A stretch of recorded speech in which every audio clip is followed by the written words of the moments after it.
जय हिंद दोस्तों। मैं अभिषेक स्वागत करता हूं आपका अभिषेक एकेडमी के यूट्यूब प्लेटफॉर्म पर। कल हमने मध्यकालीन इतिहास में मुगल काल को देखा था और आज हम भारतीय राष्ट्रीय कांग्रेस की बात करेंगे और इसका अच्छे से रिवीजन करेंगे। तो चलिए क्लास की शुरुआत करते हैं। 1906 में आयोजित भारतीय राष्ट्रीय कांग्रेस के कलकत्ता अधिवेशन में भारत के लिए स्वराज का झंडा किसके द्वारा फहराया गया था? इसका सही जवाब हो जाता है ऑप्शन सी, दादा भाई नौरोजी के द्वारा। 1906 में आयोजित भारतीय राष्ट्रीय कांग्रेस के कलकत्ता अधिवेशन में भारत के लिए स्वराज झंडा दादा भाई नौरोजी द्वारा फहराया गया था और दादा भाई नौरोजी ब्रिटिश कालीन भारत के एक पारसी बुद्धिजीवी, शिक्षा शास्त्री, कपास के व्यापारी तथा आरंभिक राजनीतिक एवं सामाजिक नेता थे। उन्हें भारत के ग्रैंड ओल्ड मैन और भारतीय राष्ट्रवाद के जनक के रूप में भी जाना जाता है। ये ब्रिटिश संसद के सदस्य के रूप में चुने जाने वाले पहले भारतीय थे और धन निष्कासन का सिद्धांत इनके द्वारा प्रतिपादित किया गया था। 1918 में मोंटफोर्ट सुधारों पर कांग्रेस ने एक महत्वपूर्ण रुख अपनाया, जिसके कारण पुराने उदारवादी अवशेष सपरू, जयकर और चिंतामणि टूट गए, जिन्होंने गठन किया। इसका सही जवाब हो जाता है option A, Indian national liberal federation का। 8 जुलाई 1918 ईस्वी को मॉन्टेक्यू चेम्सफोर्ड रिपोर्ट प्रकाशित होती है और जिसमें कहा गया था कि ब्रिटिश शासन का लक्ष्य स्वशासित संस्थाओं का क्रमिक विकास करना है। कांग्रेस ने इसे असंतोष एवं निराशापूर्ण माना था। 17 अगस्त 1918 को सुनील नाथ बनर्जी के नेतृत्व में नरमपंथी नेताओं, जिनमें तेज बहादुर सप्रू, एम.आर. जयकर और चिंतामणि ने रिपोर्ट का स्वागत किया और कांग्रेस से अलग होकर राष्ट्रीय उदारवादी संघ नेशनल लिबरल लीग का गठन किया, जो बाद में अखिल भारतीय उदारवादी संघ इंडियन नेशनल लिबरल फेडरेशन के रूप में प्रसिद्ध हुई। उदारवादियों ने मोंटफोर्ट घोषणा को भारत का मैग्ना कार्टा कहा है। कांग्रेस में उदारवादियों का आक्षेप पर सुरक्षित बाल्ब सिद्धांत किसने प्रयोग किया? इसका सही जवाब हो जाता है ऑप्शन बी, लाला लाजपत राय ने। लाला लाजपत राय ने यंग इंडिया में प्रकाशित एक लेख द्वारा कांग्रेस में उदारवादियों पर आक्षेप लगाते हुए कहा था कि 1885 में ए.ओ. ह्यूम द्वारा कांग्रेस की स्थापना सुरक्षित बाल्ब यानी सेफ्टी बाल्ब थ्योरी के तहत की गई थी। किसकी अध्यक्षता के अंतर्गत मार्च 1940 में रामगढ़ में भारतीय राष्ट्रीय कांग्रेस का 53वां अधिवेशन हुआ? इसका सही जवाब देता है ऑप्शन सी, मौलाना अबुल कलाम आजाद की। कांग्रेस के 53वें अधिवेशन का आयोजन दामोदर नदी के तट पर रामगढ़ रांची में 1940 में किया गया और जिसकी अध्यक्षता मौलाना अबुल कलाम आजाद ने की थी, जो 1940 से 1945 के दौरान अध्यक्ष के पद पर बने रहे और ये सबसे लंबे समय तक कांग्रेस के अध्यक्ष बने रहे, क्योंकि 1940 से 1945 के बीच में एक भी अधिवेशन नहीं हुआ था। प्रत्येक प्रश्न की आपको व्याख्या सुननी है, क्योंकि व्याख्या से 2-3 प्रश्न और तैयार होंगे। भारतीय राष्ट्रीय कांग्रेस ने किस सत्र में पूर्ण स्वाधीनता का प्रस्ताव पारित किया था? इसका सही जवाब होता है ऑप्शन सी, 1929 के लाहौर अधिवेशन में। और इसकी अध्यक्षता कौन करता है? जवाहरलाल नेहरू। जवाहरलाल नेहरू की अध्यक्षता में दिसंबर 1929 में भारतीय राष्ट्रीय कांग्रेस का वार्षिक अधिवेशन पंजाब प्रांत की राजधानी लाहौर में हुआ और इसी ऐतिहासिक अधिवेशन में कांग्रेस ने पूर्ण स्वराज की घोषणा कर तैयार कर लिया और इसे कांग्रेस का मुख्य लक्ष्य घोषित किया। जवाहरलाल नेहरू को अध्यक्ष बनाने में गांधी जी ने निर्णायक भूमिका निभाई थी। भारतीय राष्ट्रीय कांग्रेस की प्रथम महिला अध्यक्ष कौन थी? इसका सही जवाब होता है ऑप्शन बी एनी बेसेंट। और अगर पूछ ले कि पहली भारतीय महिला तो हो जाती है सरोजनी नायडू। एनी बेसेंट भारतीय राष्ट्रीय कांग्रेस की पहली महिला अध्यक्ष थी। इन्होंने 1917 ईस्वी में कलकत्ता में कांग्रेस के 32वें अधिवेशन की अध्यक्षता की थी और सरोजनी नायडू ने 1925 में कानपुर अधिवेशन की अध्यक्षता करने वाली प्रथम भारतीय महिला थी। भारतीय राष्ट्रीय कांग्रेस की स्थापना ए.ओ. ह्यूम द्वारा 28 दिसंबर 1885 को बम्बई स्थित गोकुलदास तेजपाल संस्कृत कॉलेज में हुआ था और इसके पहले अध्यक्ष डब्ल्यू.सी. बनर्जी थे। भारतीय राष्ट्रीय कांग्रेस के 1922 ईस्वी में आयोजित गया अधिवेशन के अध्यक्ष कौन थे? इसका सही जवाब जाता है ऑप्शन ए चित्तरंजन दास।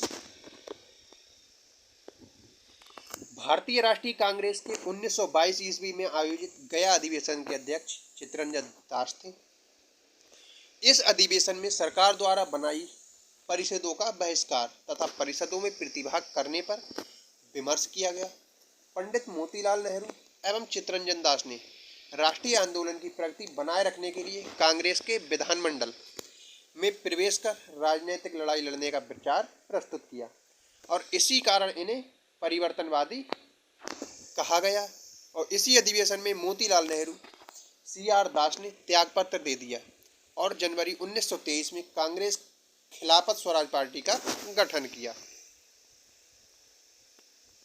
1929 ईस्वी में आयोजित भारतीय राष्ट्रीय कांग्रेस के अधिवेशन का अध्यक्ष कौन था? इसका सही जवाब होता है ऑप्शन सी जवाहरलाल नेहरू।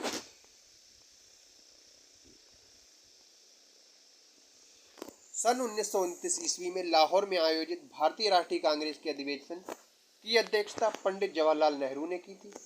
कांग्रेस ने इस अधिवेशन में पूर्ण स्वराज का प्रस्ताव पारित किया और 26 जनवरी को स्वतंत्रता दिवस मनाने का निश्चय कर लिया। नरमपंथियों द्वारा उपयोग में लाई गई प्रार्थना याचिका और विरोध की पद्धति को गरम दल के नेताओं ने नाम दिया था।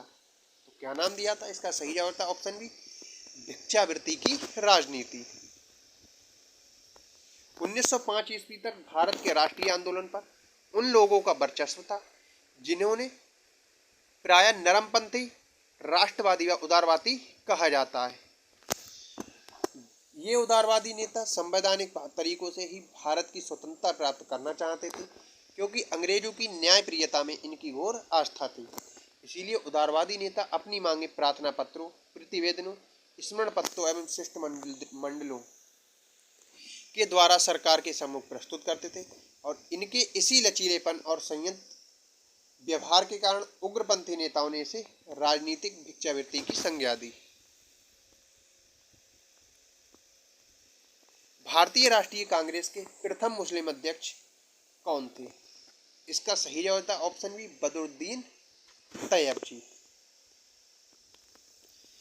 भारतीय राष्ट्रीय कांग्रेस के प्रथम मुस्लिम अध्यक्ष बदरुद्दीन तैयबजी थे जिन्होंने कांग्रेस के तीसरे अधिवेशन मद्रास में जो हुआ था 1887 में अध्यक्षता की और कांग्रेस की स्थापना 1885 की मुंबई में हुई थी। सूरत विभाजन 1907 के बाद भारतीय राष्ट्रीय कांग्रेस पर किसका नियंत्रण हुआ? इसका सही जवाब था ऑप्शन सी नरमपंथियों का। कांग्रेस के सूरत अधिवेशन 1960 में अध्यक्ष पद को लेकर नरमपंथियों एवं गरमपंथी दल के नेताओं में विवाद हो गया और जिसके परिणाम स्वरूप कांग्रेस का विभाजन हो गया। मतलब गरम दल और नरम दल दोनों अलग अलग हो गए। इसके पश्चात इस अधिवेशन के अध्यक्ष नरम दल के नेता रास बिहारी घोष बने और साथ ही साथ कांग्रेस पर नरमपंथियों का वर्चस्व स्थापित हो गया। 1888 में इलाहाबाद के किस राजा ने भारतीय राष्ट्रीय कांग्रेस के 14 अधिवेशन में संपन्न होने में बहुत बहुमूल्य सहायता प्रदान की थी? इसका सही जवाब जाता है ऑप्शन सी, दरभंगा के राजा ने। 1888 में इलाहाबाद में दरभंगा के राजा ने भारतीय राष्ट्रीय कांग्रेस के चौथे अधिवेशन के संपन्न होने में बहुल्य सहायता प्रदान की थी और इन्होंने इलाहाबाद में लोथर काउंसिल खरीदकर कांग्रेस को दे दिया। इस अधिवेशन की अध्यक्षता जॉर्ज यूले ने की थी। सर सैयद अहमद खां एवं वाराणसी के राजा शिव प्रसाद सितारे हिंद इस अधिवेशन का विरोध किया था। अधिकतर नरमपंथी नेता थे। इसका सही जवाब था ऑप्शन बी, ग्रामीण तथा शहरी क्षेत्रों से। प्रारंभ में भारत के अधिकतर नेता नरमपंथी स्वभाव के थे, जिसमें महादेव गोविंद रनाडे, दादा भाई नौरोजी, गोपाल कृष्ण गोखले और फिरोज शाह मेहता थे। और ये अधिकतर शहरी क्षेत्रों थे, क्योंकि शिक्षा ग्रहण करने के लिए इन्हें शहरों में आना पड़ता था और बाद में वहीं से भारतीय आंदोलन का हिस्सा बन जाते थे। यही कारण है कि सभी नेता शहरों से संबंधित थे। भारतीय राष्ट्रीय आंदोलन गर्मपंथियों के प्रभावाधीन आया। इसका सही जवाब था ऑप्शन 6, 1906 के बाद में। भारतीय राष्ट्रीय कांग्रेस के साथ आगे बढ़ रहा था। प्रारंभ में कांग्रेस में दादा भाई नौरोजी, गोपाल कृष्ण गोखले और फिरोज शाह मेहता जैसे नरम विचारधारा के लोग थे। तिलक के आने के बाद गर्मपंथी विचारधारा का प्रभाव बढ़ गया और इसके परिणाम स्वरूप 1907 में सूरत अधिवेशन में कांग्रेस का विभाजन हो जाता है और अधिवेशन के प्रयास से 1916 लखनऊ समझौता में पुनः एक हो जाते हैं। यानी कि जो 1907 में सूरत अधिवेशन में अलग अलग हुए थे, वे 1916 लखनऊ अधिवेशन में फिर से एक हो जाते हैं, क्योंकि तब गोखले और फिरोज शाह मेहता जैसे नरमपंथी नेताओं की मृत्यु हो चुकी थी। निम्न में कौन उग्रपंथी नहीं था? इसका सही जवाब था ऑप्शन डी, गोपाल कृष्ण गोखले। गोपाल कृष्ण गोखले कांग्रेस के नरम दल से संबंधित थे और 1905 ईस्वी में गोखले ने भारत सेवक समाज की स्थापना की थी और इन्हें महात्मा गांधी का राजनीतिक गुरु कहा जाता है। 1947 ईस्वी में भारतीय राष्ट्रीय कांग्रेस के अध्यक्ष थे। इसका सही जवाब होता है ऑप्शन ए, जेबी कृपलानी। आचार्य जेबी कृपलानी कांग्रेस के मेरठ में आयोजित 54वें कांग्रेस अधिवेशन 1946 के अध्यक्ष बने, जो भारत के स्वतंत्रता 15 अगस्त 1947 के समय कांग्रेस के अध्यक्ष थे। इन्होंने नवंबर 1947 में इस्तीफा दे दिया और राजेंद्र प्रसाद को अध्यक्ष बनाया गया। भारत का पूर्ण स्वराज दिवस सर्वप्रथम कब मनाया गया? इसका सही जवाब जाता है ऑप्शन डी, 26 जनवरी 1930 को। भारतीय राष्ट्रीय कांग्रेस की कार्य समिति ने भारत छोड़ो प्रस्ताव कहाँ पारित किया था? इसका सही जवाब था ऑप्शन ए, वर्धा में। 14 जुलाई 1942 को वर्धा में आयोजित कांग्रेस कार्य समिति की बैठक में भारत छोड़ो आंदोलन पर प्रस्ताव पारित किया गया था और 8 अगस्त 1942 को बंबई की बैठक में वर्धा प्रस्ताव की पुष्टि कर दी गई। निम्नलिखित में से कौन सा सुमेलित नहीं है? बेलगांव अधिवेशन 1924, ये महात्मा गांधी ने किया था, ये बिल्कुल सही है। कलकत्ता अधिवेशन 1928, ये गलत हो जाता है सरोजिनी नायडू, क्योंकि सरोजिनी नायडू ने 1925 का अधिवेशन किया था। हरिपुरा अधिवेशन 1938, सुभाष चंद्र बोस, ये भी सही है। और मेरठ अधिवेशन 1946, आचार्य कृपलानी। 1928 को कांग्रेस के कलकत्ता अधिवेशन की अध्यक्षता मोतीलाल नेहरू ने की और 1925 ईस्वी कानपुर अधिवेशन की अध्यक्षता सरोजिनी नायडू ने की। किस अधिवेशन में होम रूल समर्थक अपनी राजनीतिक शक्ति का सफलतापूर्वक प्रदर्शन कर सके? इसका सही जवाब था ऑप्शन ए, कांग्रेस के सन 1916 के लखनऊ अधिवेशन में। गदर क्रांति छिड़ने का सबसे महत्वपूर्ण कारण क्या था? इसका सही जवाब होता है ऑप्शन बी काला कामागाटामारू घटना। 1914 में घटित कामागाटामारू प्रकरण के अंतर्गत कनाडा सरकार ने उन भारतीयों पर कनाडा में घुसने पर प्रतिबंध लगा दिया जो भारत से सीधे कनाडा न आया हो। और उस समय नौ परिवहन इतना विकसित नहीं था कि किसी एक नौका से इतनी दूर की यात्रा बगैर किसी पड़ाव के की जा सके। परंतु 1913 ईस्वी में कनाडा के उच्चतम न्यायालय ने अपने एक निर्णय के अंतर्गत ऐसे 35 भारतीयों को देश में घुसने का अधिकार दिया जो सीधे भारत से नहीं आए थे। इस निर्णय से उत्साहित होकर भारत के गुरदीत सिंह ने कामा गाटामारू नामक एक जहाज को किराए पर लेकर उन 376 यात्रियों को बैठाकर कनाडा के बंदरगाह वैंकूवर की ओर प्रस्थान किया और तट पर पहुंचने के पश्चात कनाडा की पुलिस ने भारतीयों की घेराबंदी कर उन्हें देश में घुसने से मना कर दिया।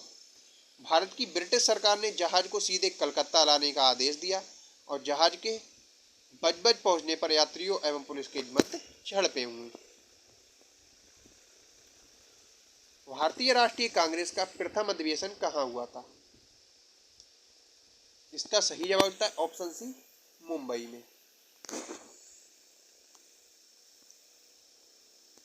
भारतीय राष्ट्रीय कांग्रेस का प्रथम अधिवेशन 28 दिसंबर 1885 को बंबई के गोकुलदास तेजपाल संस्कृत कॉलेज में हुआ था और इसकी अध्यक्षता व्योमेश चंद्र बनर्जी ने की थी। इसके महासचिव ए.ओ. ह्यूम थे। इस प्रथम अधिवेशन में कुछ 72 प्रतिनिधियों ने भाग लिया था। ए.ओ. ह्यूम स्कॉटलैंड के निवासी थे। इन्हें भारतीय राष्ट्रीय कांग्रेस के पिता के नाम से भी जाना जाता है। इन्होंने लोकमित्र नाम के समाचार पत्र के प्रकाशन में सहयोग दिया। कांग्रेस का दूसरा अधिवेशन 1886 ईस्वी में दादा भाई नौरोजी की अध्यक्षता में कलकत्ता में हुआ था। भारतीय राष्ट्रीय कांग्रेस की स्थापना की थी। इसका सही जवाब था ऑप्शन ए ए.ओ. ह्यूम ने। भारतीय राष्ट्रीय कांग्रेस की स्थापना 1885 अवकाश प्राप्त अंग्रेज सिविल सेवक ए.ओ. ह्यूम ने की थी। भारतीय राष्ट्रीय कांग्रेस की स्थापना का विचार लॉर्ड डफरिन के मस्तिष्क ऊपर था। 1885 में इंडियन नेशनल कांग्रेस का प्रथम अधिवेशन श्री व्योमेश चंद्र बनर्जी की अध्यक्षता में बंबई में हुआ था और होम रूल लीग की प्रणेता एनी बेसेंट 1917 ईस्वी में कांग्रेस की प्रथम महिला अध्यक्षा बनी और दिसंबर 1883 में सुरेंद्रनाथ बनर्जी ने भारतीय राष्ट्रीय कॉन्फ्रेंस का गठन किया था। भारतीय राष्ट्रीय कांग्रेस के संस्थापक थे एक, इसका सही अर्थ असैनिक सेवक। भारतीय राष्ट्रीय कांग्रेस की अध्यक्षता की गई वर्ष 1885 में। स्वराज मेरा जन्मसिद्ध अधिकार है और इसे मैं लेकर रहूंगा, ये वक्तव्य किससे संबंधित है? इसका सही जवाब होता है इनमें से किसी से नहीं, क्योंकि ये कथन लोकमान्य बाल गंगाधर तिलक ने कहा था। और कब कहा था? कांग्रेस के लखनऊ अधिवेशन 1916 में। निम्नलिखित में से किस नेता ने 1906 में कलकत्ता कांग्रेस अधिवेशन की अध्यक्षता की थी? इसका सही जवाब है ऑप्शन डी दादा भाई नौरोजी। निम्नलिखित में से कौन सा कांग्रेस के नेता गरम दल से संबंधित थे? इसका सही जवाब है ऑप्शन ए अरविंद घोष। भारत छोड़ो आंदोलन का नेतृत्व किया था? इसका सही जवाब होता है ऑप्शन डी इनमें से किसी ने नहीं। भारत छोड़ो आंदोलन का प्रस्ताव 8 अगस्त 1942 को मुंबई के ग्वालियर टैंक मैदान में पास किया गया था तथा 9 अगस्त की सुबह गांधी जी सहित सभी प्रमुख नेताओं को गिरफ्तार कर लिया गया था। इस प्रकार भारत छोड़ो आंदोलन पूर्णतः स्वतः स्फूर्त हो गया और जनता ने स्वयं अपना नेतृत्व खुद किया था। राष्ट्रीय आंदोलन में निम्न में से किसको नरम दलीय के तौर पर नहीं जाना जाता था? इसका सही जवाब ऑप्शन ए बाल गंगाधर तिलक को। भारतीय राष्ट्रीय कांग्रेस के दूसरे अधिवेशन की अध्यक्षता किसने की थी? इसका सही जवाब ऑप्शन सी दादा भाई नौरोजी ने। भारतीय राष्ट्रीय कांग्रेस का 1937 का अधिवेशन बिहार के इस शहर में हुआ था। तो उपरोक्त ऑप्शन सभी गलत हैं, क्योंकि 1937 का अधिवेशन महाराष्ट्र के फैजपुर में हुआ था। भारतीय राष्ट्रीय कांग्रेस का 1936 में अधिवेशन लखनऊ में हुआ था और जिसकी अध्यक्षता पंडित जवाहरलाल नेहरू द्वारा की गई थी। भारतीय राष्ट्रीय कांग्रेस का 1937 का अधिवेशन फैजपुर महाराष्ट्र में हुआ था और जिसके अध्यक्ष पंडित जवाहरलाल नेहरू थे। ये पहला अवसर था जब कांग्रेस का अधिवेशन किसी छोटे नगर या गांव में हुआ था। सत्ता हस्तांतरण के समय निम्नलिखित में राज्यों में से एक कांग्रेस दल का पूर्ण विकसित संगठन था। इसका सही जवाब था ऑप्शन सी, मैसूर।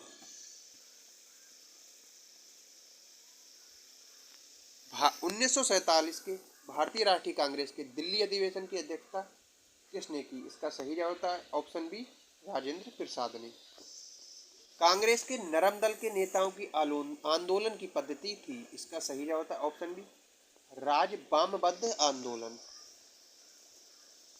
भारतीय राष्ट्रीय कांग्रेस के प्रथम अधिवेशन में कितने प्रतिनिधियों ने भाग लिया था? इसका सही जवाब था ऑप्शन सी, 72 प्रतिनिधियों ने। 20वीं सदी के प्रारंभिक वर्षों में कांग्रेस में विभाजन की प्रक्रिया शुरू हुई थी। इसका सही जवाब था ऑप्शन डी, उपर्युक्त सभी, यानी कि कांग्रेस आंदोलन की रणनीतियों पर, कांग्रेस आंदोलन के उद्देश्यों पर और कांग्रेस आंदोलन में लोगों की भागीदारी पर।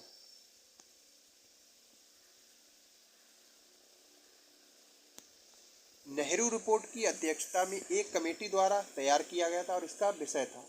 इसका सही जवाब था ऑप्शन सी कि नेहरू रिपोर्ट जवाहरलाल नेहरू की अध्यक्षता में एक कमेटी द्वारा तैयार किया गया था और इसका विषय भारत में स्थानीय स्वशासन था।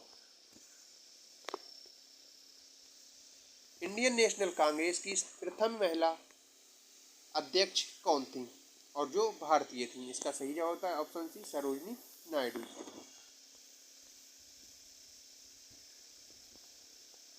महात्मा गांधी ने भारतीय राष्ट्रीय कांग्रेस के किस अधिवेशन की अध्यक्षता की थी? इसका सही जवाब था और 1924 को। भारतीय राष्ट्रीय कांग्रेस ने मौलिक अधिकार का प्रस्ताव किस अधिवेशन में पारित किया था? इसका सही जवाब था ऑप्शन ए, 1931 कराची अधिवेशन में। किसने प्रथम अखिल भारतीय ट्रेड यूनियन कांग्रेस अधिवेशन की अध्यक्षता की थी? इसका सही जवाब था ऑप्शन सी, लाला लाजपत राय ने।